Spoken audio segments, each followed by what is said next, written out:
आज ही Doubtnut app download करें। Doubtnut पर होगा अब आपके सभी मैथ्स, केमिस्ट्री, फिजिक्स और बायोलॉजी डाउट्स का सफाया। बस अपने क्वेश्चन की फोटो खींचो, उसे क्रॉप करो और तुरंत वीडियो सोल्यूशन पाओ। Download now. इस क्वेश्चन में अपन से बोला गया कि ऐसे एक सिस्टम है जिसमें 2 पुलिस और 2 स्प्रिंग्स कनेक्टेड है। अगर इसी सिस्टम को ऐसा कन्वर्ट किया जाए जब K1 डैश हो जाएगा और K2 डैश हो जाएगा, तो अपन को इसका पीरियड ऑफ ऑसिलेशन बतानी है in terms of K1 dash and K2 dash. तो सबसे पहले इस टाइप के क्वेश्चंस में क्या करते हैं, मान लेते हैं m मास जो है वो नीचे x डिस्टेंस गया हुआ है, और अगर ये स्प्रिंग नहीं होता तो ये जो स्ट्रिंग है वो भी x डिस्टेंस मूव होगी। पर अब क्या है, स्प्रिंग इसको नीचे खींचेगी, मतलब ऐसा नीचे आ जाएगी ये पुली। तो इसके वजह से क्या है, इसमें जो चेंज आना चाहिए था, x आना चाहिए था, वो x नहीं आ रहा है।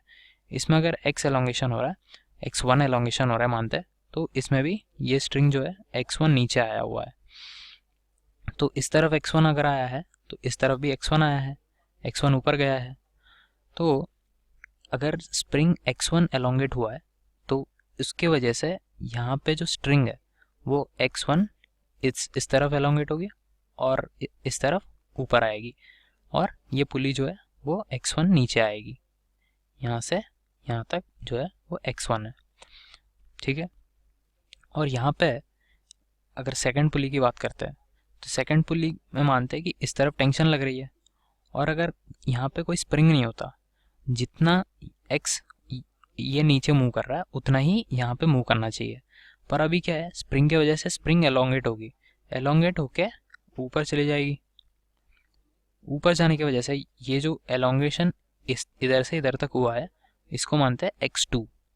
तो जितना ये पुली नीचे आया है उतना ही ये थ्रेड ऊपर जाएगी x1, और उतना ही ये थ्रेड नीचे आएगी x2। तो अपन को x1 और x2 के बीच में अपन को रिलेशन मिलेगी। यहाँ पे x2 है, यहाँ पे x2 है। स्प्रिंग पुली 2 के लिए x2 मानता है और पुली 1 के लिए x1 मानता है।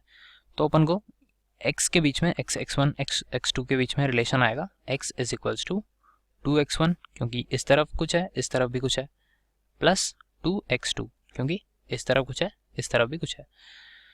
तो ये अपना एक रिलेशन है। अब फोर्स की बात करते हैं। इस स्प्रिंग के ऊपर जो भी फोर्सेस लग रहा है, अगर इसके इस पुली को एक फ्री बॉडी डायग्राम मानते हैं तो ऊपर की तरफ क्या फोर्स लग रहा है, K1 x1 लग रहा है, और नीचे की तरफ क्या क्या लग रहा है, यहाँ पे एक टेंशन लग रही है, यहाँ पे एक टेंशन लग रही है, मतलब 2T। सो इन दोनों को अगर इक्विलिब्रियम पोजिशन पे इक्वेट कर देते हैं तो 2T is equals to K1 x1, मतलब x1 की वैल्यू क्या हो जाएगी 2T बाई K1। और वैसे ही इसको कैलकुलेट करते हैं, यहाँ पे T यहाँ पे T, वैसे ही x2 is equals to 2T by K2। तो ये दोनों इक्वेशंस आ गया x1 x2 t के फॉर्म्स में, तो डायरेक्टली इसमें सब्स्टिट्यूट कर देना है। और ये जो x है, ये x इसमें है, ये कैसे कैलकुलेट करते हैं, ये दोनों सीरीज में। पहले अपन इसकी बात करते हैं, डायरेक्ट x1 इसमें सब्स्टिट्यूट कर देंगे, तो x is equals to 2 of, इसमें से 2 कॉमन ले लेते हैं, 2 ऑफ x1 की वैल्यू 2T बाय K1 और x2 की वैल्यू 2T बाय K2। सो इसमें से अगर t कॉमन ले लेते हैं, 4 by K1 plus 4 by K2 हो गया।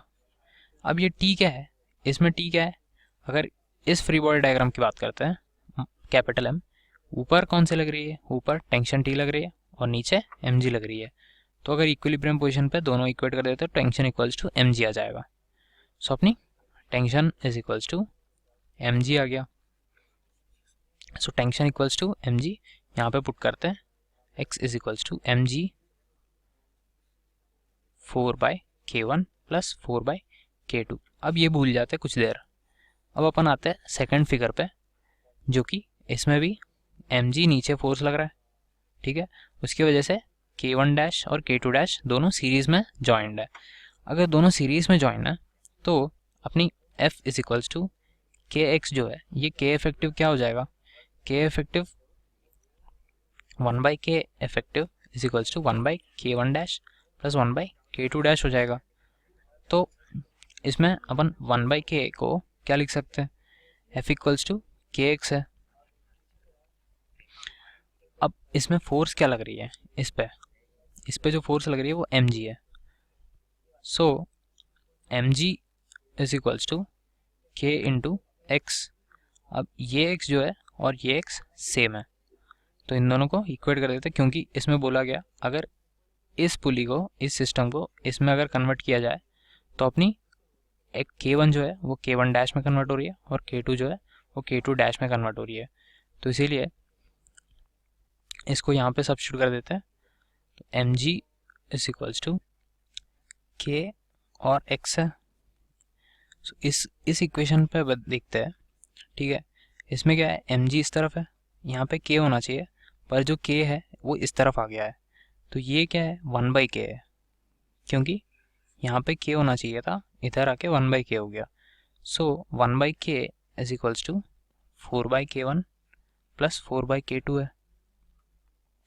तो ये वाली इक्वेशन और ये वाली इक्वेशन अगर दोनों कंपेयर करते हैं तो 1/k dash is equals to 4/k, 1/k dash k1 dash is equals to 4/k1 और 1/k2 dash is equals to 4/k2। So अपनी फाइनल इक्वेशन अभी आती है कि k1 डैश जो कन्वर्ट हुई है वो k1/4 है और k2 डैश जो कन्वर्ट हुई है वो है k2/4 है। सो अपन को अभी क्या निकालना है, टाइम पीरियड निकालना है। टाइम पीरियड का डायरेक्ट फॉर्मूला होती है क्या है कि t इक्वल्स टू